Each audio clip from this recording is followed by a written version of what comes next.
दोस्तों, गोदी मीडिया के एग्जिट पोल जो आज बाजार में आए हैं, इस पर भरोसा करें तो बीजेपी की सरकार पहली बार बंगाल में बन रही है। लेकिन अगर जमीनी सच देखें तो ममता बनर्जी इतनी भी कमजोर नहीं है जितना दिखाया जा रहा है। उनमें दम है, और ये दम ऐसा लोग कह रहे हैं कि जिस दिन मशीन खुलेगी तब दिखेगा। यानी बंगाल की पिक्चर, असली पिक्चर रिलीज होना बाकी है और हमें 4 मई का इंतजार करना पड़ेगा।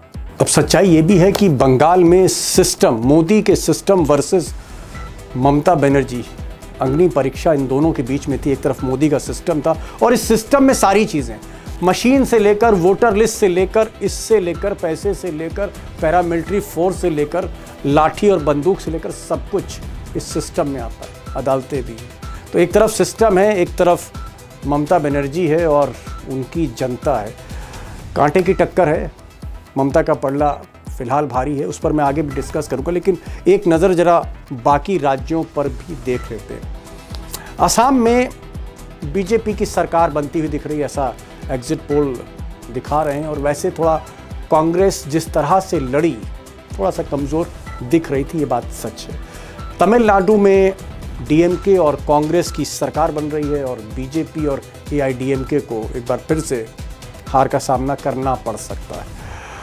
अगर आप केरला यानी केरलम देखें तो वामपंथी जो सरकार वहाँ पर है एलडीएफ की, उसका सूरज हो सकता है अस्त हो जाए और कांग्रेस को ये राज्य एक बार फिर से मिल सकता है। यानी केरलम में कांग्रेस की सरकार बन सकती है और इस तरह का डेटा, इस तरह की फीलर्स वहाँ पर आ रहे थे। लेकिन पूरे देश की नज़र बंगाल पर है, क्योंकि बंगाल में सच्चाई ये दोस्तों, दिल से कह रहा हूँ, जिम्मेदारी के साथ कह रहा हूँ कि कोई नहीं कह सकता कि बीजेपी ने किला जीत लिया है। अब दोस्तों एक नज़र ज़रा आज के एग्जिट पोल पर भी देख लेते हैं, खासकर बंगाल पर। अब कई एजेंसियां हैं, ज़्यादातर गोदी मीडिया से जिन एजेंसियों का टाई अप है वही एजेंसियां हैं। अब चाणक्य है, बहुत रिलायबिलिटी तो नहीं है। चाणक्य के जो आंकड़े हैं और एग्जिट पोल के जो उनके सर्वे हैं अक्सर फेल हुए। टीएमसी को 130 से 140 दे रहे हैं, बीजेपी की सरकार बनते हुए दिखा रहे हैं 160 पर। पी मार्क, ये भी एक तरह से आप कह सकते हैं गोदी मीडिया की ही एजेंसी है, 150 से 175। फिर पोल डायरी एक नई सर्वे एजेंसी है, अपनी स्क्रीन पर आप देख सकते हैं 127 पर टीएमसी है, बीजेपी यहाँ 171 पर है। अगर 148 का बहुमत है तो बीजेपी की सरकार चाणक्य बना रहे हैं, बीजेपी की सरकार पी मार्क सर्वे एजेंसी बना रही है, बीजेपी की सरकार पोल डायरी बना रही है जो 171 सीटें दे रही है, बीजेपी की सरकार मैट्रिक्स बना रही है जिसको आज अर्नब गोस्वामी ने काफ़ी जिसकी तारीफ़ करी कि बहुत एक्यूरेट है। अब आगे देखते हैं क्या होता है। 161 मैट्रिक्स ने दिए हैं, यानी सरकार बीजेपी की बन रही। लेकिन पीपल पल्स करके एक एजेंसी है, 177 से 187 सीटें ममता दीदी को दे रहे हैं और बीजेपी को 95 से 110।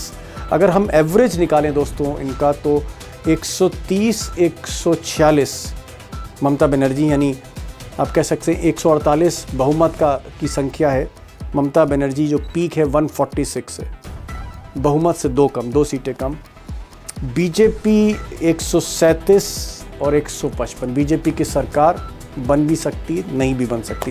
लेकिन मेरा ये कहना है कि अगर मिस्टर अमित शाह 137 छोड़िए, अगर 120 के भी करीब पहुंच गए, यानी बहुमत से अगर 20-25 सीट नीचे भी अगर मिस्टर अमित शाह हैं, एक चीज़ मैं कहना चाहूँगा कि ममता बनर्जी हो सकता है 6 महीने सरकार चला ले, उसके आगे अमित शाह शायद ही उनकी सरकार चलने दें। और जो हमने महाराष्ट्र में देखा, उद्धव ठाकरे के साथ जो हुआ, या मध्य प्रदेश में कमलनाथ के साथ हुआ, या बाकी मुख्यमंत्रियों के साथ अलग अलग राज्यों में हुआ, किस तरह से सरकारें गिराई गई, फिर बंगाल में भी ऐसा हो सकता है। यानी ऑपरेशन लोटस शुरू हो सकता है अगर हार जीत का अंतर टीएमसी और बीजेपी में कम रहा, नैरो रहा।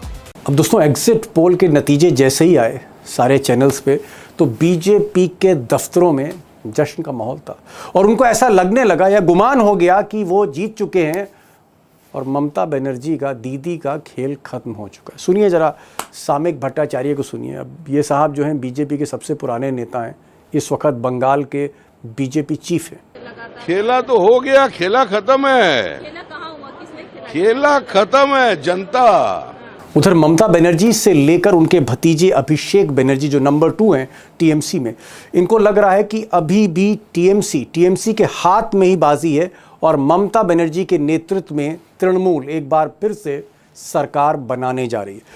अब टीएमसी के सीनियर लीडर हैं कुणाल घोष साहब, उन्होंने कहा कि साहब ये जो एग्जिट पोल है मैनिपुलेटेड है, ये बेसलेस है और मेरी बात पर यकीन नहीं है तो 2021 का जो नहीं पिछली बार जो चुनाव में एग्जिट पोल आए थे बंगाल के, आप वो चेक कर लीजिए, वो भी फेक निकले, ये भी फेक निकलेगा। ये घोष साहब का कहना है। ये exit poll baseless, most of them are baseless. आप उनको उसको जो दिखा रहा है उसका 2000 लास्ट टाइम का रिकॉर्ड चेक कीजिए। वो लोग 2021 में बंगाल में क्या बोला था और क्या हुआ है। अब घोष साहब ने क्योंकि कहा कि पिछली बार का नतीजा चेक कर लीजिए एग्जिट पोल का, तो मैंने चेक किया दोस्तों और उसमें मैंने देखा वेस्ट बंगाल का जो लास्ट चुनाव था विधानसभा का 2021 में, जैसे India Today, Aaj Tak, Axis My India top agency Pradeep Gupta ji की, इन्होंने सरकार बना दी थी, 134 से 160 बीजेपी को दिए थे और भी कई सर्वे एजेंसी जिन्होंने अच्छी खासी सीटें दी थी, लेकिन आज तक सरकार बना रहा था और भी कई चैनल थे। लेकिन एक्चुअल जब रिज़ल्ट आया तो 160 की जगह बीजेपी 77 पर सिमट गई और ममता बनर्जी जिनको 156 से 130 सीटें दी जा रही थी वो 200 पार कर गई, 216। तो कई एग्जिट पोल गलत साबित हुए पिछली बार के चुनाव में। अब दोस्तों ये एग्जिट पोल सरकारी तंत्र का हिस्सा है, मैनिपुलेशन का हिस्सा है या फिर ये सही है? और अगर सही है और बीजेपी की सरकार बंगाल में बन रही है तो ये एक बहुत बड़ी उपलब्धि होगी, मैं कहूँगा बहुत बड़ा उलटफेर होगा, क्योंकि कुछ साल पहले बीजेपी का खाता नहीं खुलता था, खाता खुलता भी था तो 2 सीट से ज़्यादा बीजेपी बढ़ती नहीं थी 294 की विधानसभा में, और 2 से 77 पहुँचना और अगर बहुमत बीजेपी को मिल जाता है तो मुझे लगेगा कि ये एक बड़ा उलटफेर होगा। लेकिन सच्चाई ये भी है जो एक्सपर्ट्स कह रहे हैं कि ममता बनर्जी को आप कम करके नहीं आंक सकते। उनकी जो लीडरशिप है, उनका जो वोट बैंक है, और ख़ासकर चाहे 32% मुस्लिम वोट हो या एक बहुत बड़ा तबका महिलाओं का हो और बहुत बड़ा तबका साउथ बंगाल में शहरी इलाकों का भी हो, तो ममता बनर्जी को हराना इतना आसान नहीं है बीजेपी के लिए, जिसके लीडर, गुजरात लॉबी के लीडर अभी भी बाहरी माने जाते हों। अब कितने सही हैं कितने गलत हैं, मुझे लगा कि इसको थोड़ा सा इस सवाल के भीतर जाना चाहिए और आज इसलिए 3 खास मेहमान को मैंने बुलाया है। हमारे साथ अनिल त्यागी रहेंगे, 40-45 बरस का एक्सपीरियंस है और माहिर हैं, इस फन में वो माहिर हैं जिस पर आज हम बात करने जा रहे हैं। अनिल त्यागी जी को ज़रूर सुनिएगा। हमारे साथ तानिया बागची हैं, पश्चिम बंगाल को बरसों से कवर कर रही हैं और इन्होंने पूरा चुनाव कवर किया, तो ग्राउंड ज़ीरो से कलकत्ता से सीधे लाइव हो रही हैं। तानिया जी को भी सुनिए आप। और हमारे साथ डेटा और स्टैटिस्टिक्स के एक्सपर्ट हैं अभिषेक कुमार, इन्हें भी सुनिए। अभिषेक भाई, एक चीज़ मैं ज़रूर पूछना चाहूँगा, शुरू में ही पूछना चाहूँगा कि ये जो एग्जिट पोल हैं ज़्यादातर बीजेपी को जिता रहे हैं बंगाल में, मैं ये नहीं कह रहा हूँ कि ये एकदम एक्सरे है इलेक्शन का, लेकिन क्या आपको लगता है कि ये जो एग्जिट पोल हैं ये जब 4 तारीख को हम असली नतीजे देखेंगे तो वो नतीजे कुछ और होंगे और उसमें ममता बनर्जी आपको हो सकता है चौंका दें कि वो जीत जाती हैं एक बार फिर? क्या आपको लगता है कि ये आंकड़े बदलेंगे जब असली जो है नतीजे सामने आएंगे? दीपक जी, अगर एग्जिट पोल भी बीजेपी को हराने लगे तो गोदी मीडिया वाले दिखाएंगे क्यों? सवाल तो ये उठता है कि कम से कम गोदी मीडिया नाम पड़ा हुआ है और मैनिपुलेटेड लगते हैं आपको ये? निश्चित तौर पर मैनिपुलेटेड है और कई चुनाव से हम देख रहे हैं कि मैनिपुलेटेड है। पिछले चुनाव में बंगाल का देख लीजिए, कई सारे एग्जिट पोल ने बीजेपी की सरकार बनवा दी थी। 2015 में तो चाणक्य ने बिहार, वो तो चंद्रगुप्त ही बनने जल दिया था चाणक्य, बिहार में बीजेपी की सरकार 155 सीटों के साथ बनवा रहा था। मतलब आप कह रहे हैं कि ये मतलब बदल सकते हैं, इस पर भरोसा ना किया जाए, आप ये कह रहे हैं ये जो आज के एग्जिट पोल है? देखिए, एग्जिट पोल बदलने के लिए ही आमतौर पर होते हैं। कभी कभार आपने सबने देखा है कि एक बड़े एग्जिट पोल करने वाले को दिल्ली का चुनाव जो 2020 का हुआ था, टीवी चैनल पर फफक कर रोते हुए आपने देखा है, जिस ढंग से क्रेडिबिलिटी का सवाल सामने खड़ा हो गया था। प्रदीप गुप्ता की आप बात कर रहे हैं जो 47 शायद तक रो सीटें रहे दे थे। रहे जी थे हाँ, लोग। हाँ, एक्सेस माई इंडिया के प्रदीप गुप्ता, एक तरफ उनको एक सुपरस्टार माना जाता था ओपिनियन पोल्स और एग्जिट पोल्स का, और उनके आंकड़े जब गलत हुए तो ये जिक्र कर रहे हैं कि वो स्क्रीन पर रोते हुए दिखे। बहरहाल तानिया जी, अगर ये एग्जिट पोल जो है, ये एग्जिट पोल हम अलग रख दें, किनारे कर दें, और मैं एक क्योंकि आप रिपोर्टर रहीं और आपने इलेक्शन को कवर किया, जब ये आप इलेक्शन कवर कर रही थी बंगाल का, आपको क्या लग रहा था कि जब नतीजे आएंगे तो ममता बनर्जी फिर जीतेंगी, या आपको ऐसा कभी लगा कि बीजेपी इस बार बंगाल जीत सकती है? इलेक्शन कवर करते समय, पब्लिक का मूड देखते समय, पब्लिक से बात करते समय। ये थोड़ा मिक्स्ड फीलिंग है। इस अगर आप बंगाल डिवाइडेड है, ये नॉर्थ बंगाल और साउथ बंगाल, उत्तर दक्षिण पूरा डिवाइड है, क्लियर डिवाइड। ये क्लियर डिवाइड में आप अगर उत्तर बंगाल देखोगे, जहाँ पे एक जो नक्सलबारी एरिया था, अलीपुरद्वार, कुछ बिहार और ये सब जगह जो है, वहां पे एक बड़ा बात ये है कि वहां पे बीजेपी आ चुका है। और ये एक ही स्टेट है बंगाल जहाँ पे बीजेपी अर्बन से घुस नहीं सका, इसको रूरल बेल्ट से आना पड़ा। और वो जो एरिया था, जो लेफ्ट का एरिया था, वो वहां पे ही अपना गढ़ जमा चुके हैं। और ओके। वहां का थोड़ा थोड़ा जो है किसी ट्राइबल एरिया में जो जैसा है वो मैनिपुलेट कर सकते हैं। पर ओके। जो साउथ बंगाल है, साउथ बंगाल जो अंग्रेजी में कहते हैं, it's a difficult, it's a citadel of TMC. जी यहाँ से तृणमूल एक मात्र, इवन वो सीपीएम जो थे वो भी खुद को नहीं जमा पाए वहां पे, जी क्योंकि जी। तृणमूल पूरा यहाँ का गढ़ देख चुका है। और एक बड़ा ओके। बात है कि अभिषेक बैनर्जी एक चीज कर चुके हैं कि वो खुद साउथ बंगाल का दौरा और उनका जो मशीनरी है इतना कायम कर चुके हैं साउथ बंगाल में, वहां पे पेनिट्रेट करना थोड़ा मुश्किल है। North Bengal okay. में वो अब जा चुके हैं पहले 21 और 24 की वोट की तरह।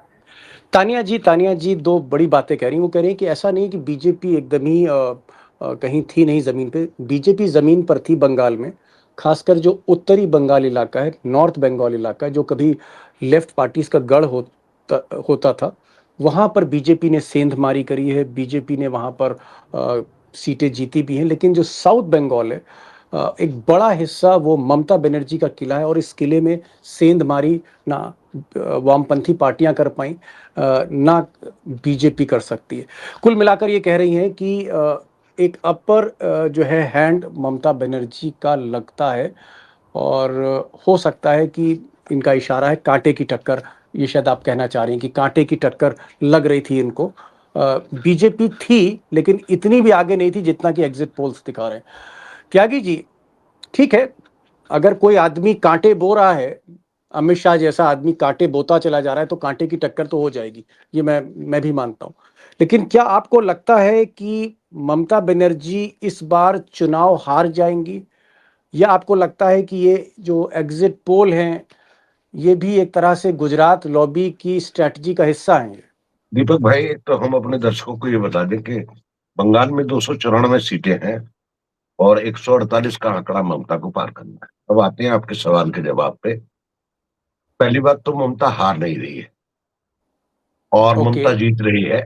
नंबर दो, जितने एग्जिट पोल आए हैं उनका अगर एवरेज निकाल दें तो सब मजबूरी में होने के बावजूद, ना चाहते हुए भी, ममता को 140 से 150 के बीच में दे रहे हैं। तो इसका मतलब ममता की सरकार एग्जिट पोल के एवरेज पॉइंट ऑफ व्यू से अभी तक बन रही है।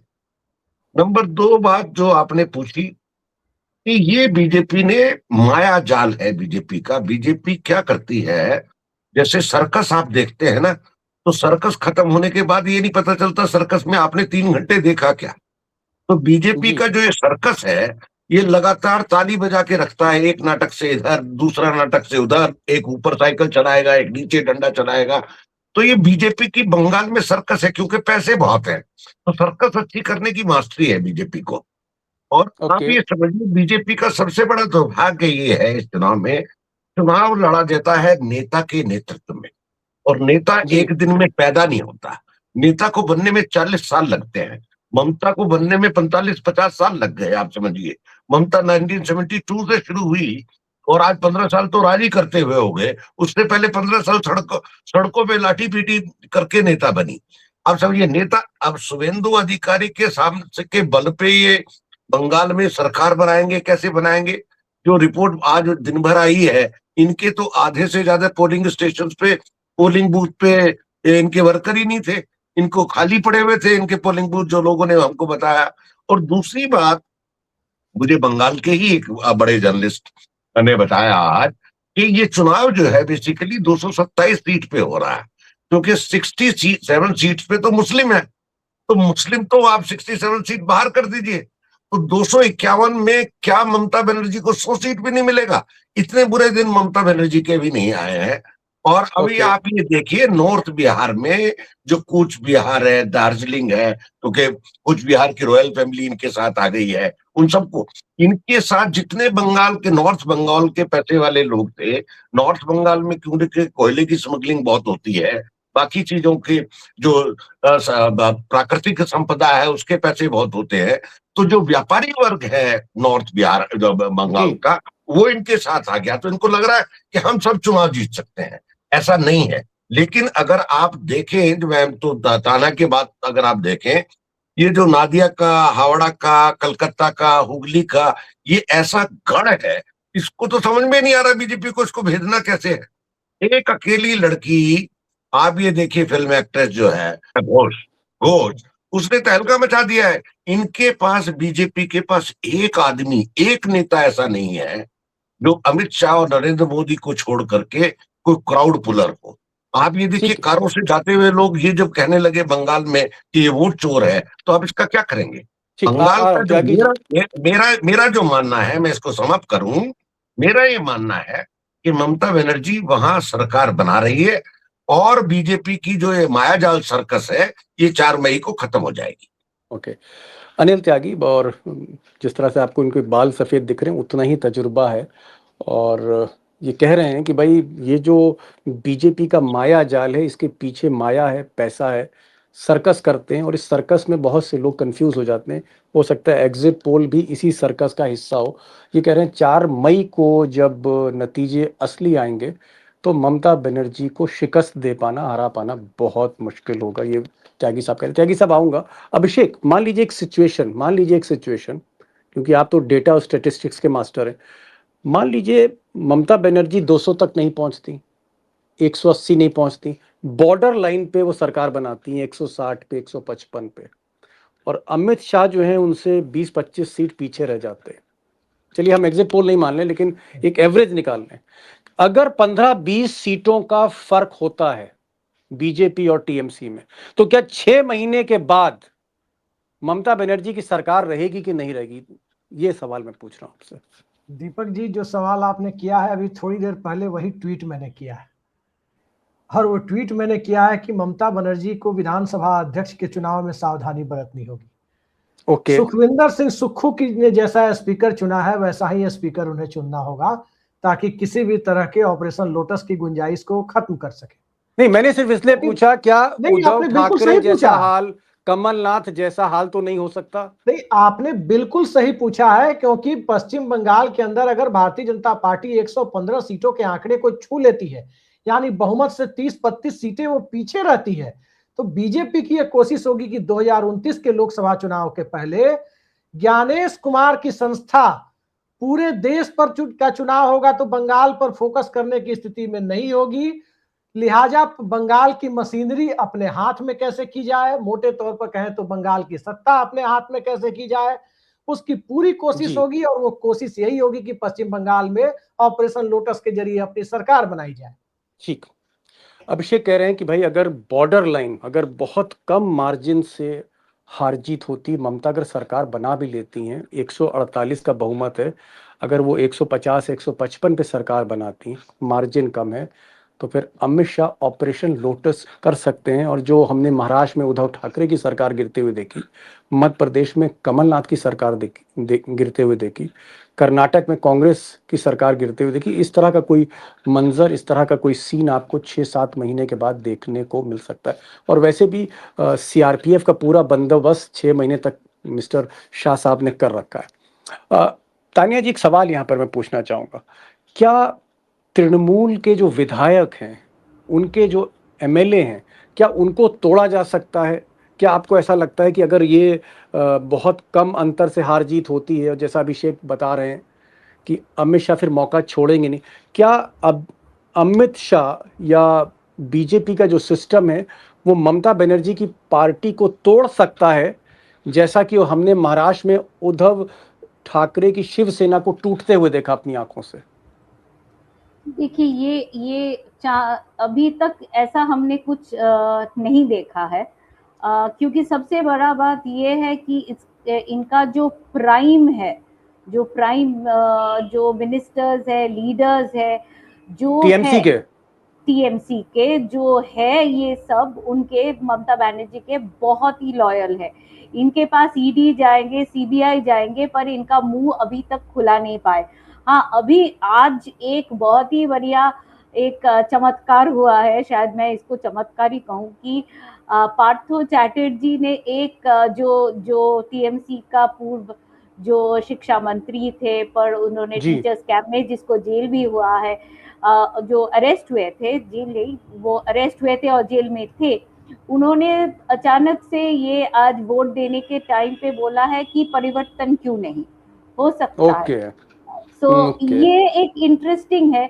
सबसे बड़ा बात ये है कि ये जो मनी ट्रेल है ना, ये बीजेपी का एक, हाँ, ये जो मनी ट्रेल इनको अभिषेक तक ले जाना है, पर ये कहीं पे भी बहुत से ये छापा मार चुके हैं। जैसे हम कह रहे हैं कि ये जो एक बहुत ही इम्पोर्टेंट मिनिस्टर है ममता बनर्जी के कैबिनेट का, जो है सुजीत बोस, जो एक बहुत ही इम्पोर्टेंट एमएलए है, देवाशीष कुमार बोल के। कल आपको शायद ये बता दूं कि परसों रात 1 बजे, रात को 1 बजे फिराद हकीम, जो दीदी के दाहिने हाथ माना जाता है, उनके बेटी के घर में ईडी ने छापा मारा है, एक औरत के घर में छापा मारा है रात को 1 बजे।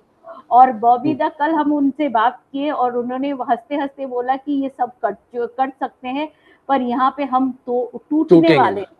चलिए, एक बड़ी बात तानिया बता रही हैं, कई बरसों से रिपोर्टिंग कर रही हैं, कह रही हैं कि भाई राघव चड्ढा जैसे लोग टीएमसी में कम हैं, एक आध मंत्री हो सकते हैं जो इधर उधर चले जाएं, लेकिन ज़्यादातर ममता के लॉयल ही बचे हैं। और वैसे भी बहुत से ममता के जो विधायक थे, मंत्री थे, जो टूट कर गए थे अमित शाह के पास, वापस ममता बनर्जी के पास आए। ये उनकी लीडरशिप है, ये उनका करिश्मा।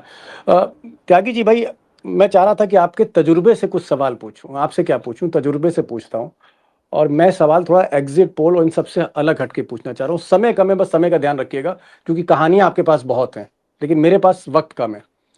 मेरा सवाल ये है कि मान लीजिए अगर नरेंद्र मोदी बंगाल जीत जाते हैं, फिर क्या होने जा रहा है? और अगर नरेंद्र मोदी बंगाल हार जाते हैं, तो फिर देश की राजनीति का क्या है? देखिए, पहला सवाल तो यह है कि नरेंद्र मोदी बंगाल नहीं जीत रहे हैं। अगर जीत रहे हैं, नहीं, वो अब ऐसी हाइपोथेटिकल सवाल का बेसिस गड़बड़ है। अगर ये अभिषेक बनर्जी ममता बनर्जी के साथ के बजाय होता चीफ मिनिस्टर का कैंडिडेट, और अभिषेक बनर्जी चुनाव लड़ रहा होता, तो ये काम संभव था कि मोदी जीत सकते थे। ममता बनर्जी महिला है, यही उसका सबसे बड़ा पॉइंट है, और इसीलिए वो जीत रही है दाड़े बार। नंबर 1, अगर नरेंद्र मोदी हार जाते हैं, मतलब हार गए और ममता बनर्जी जीत गई, तो नरेंद्र मोदी के हाथ में, दोनों हाथों में लड्डू हैं, क्योंकि कांग्रेस मुक्त भारत करने में ममता बनर्जी काम करेगी।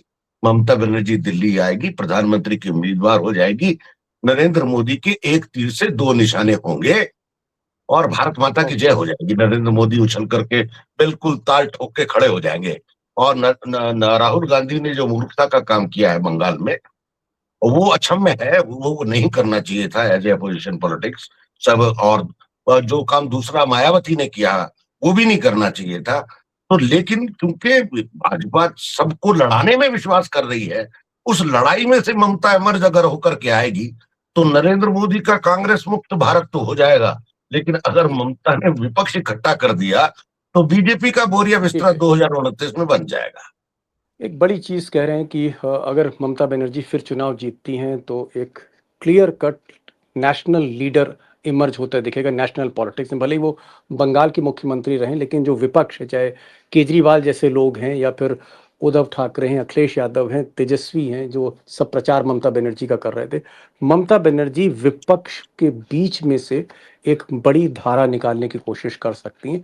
जहां इनका इशारा है कि कांग्रेस को थोड़ा सा वो डेसिमेट करेंगे, लेकिन कांग्रेस दोस्तों केरल जीत रही है, हालांकि असम वो हार रही है। बंगाल में कुछ कह रहे थे 5 से 6 सीटें या 10 सीटें, लेकिन मुझे तो कहीं एग्जिट पोल में दिख नहीं रहा है। बंगाल में कुछ बहुत ज़्यादा कांग्रेस करने की स्थिति में नहीं है।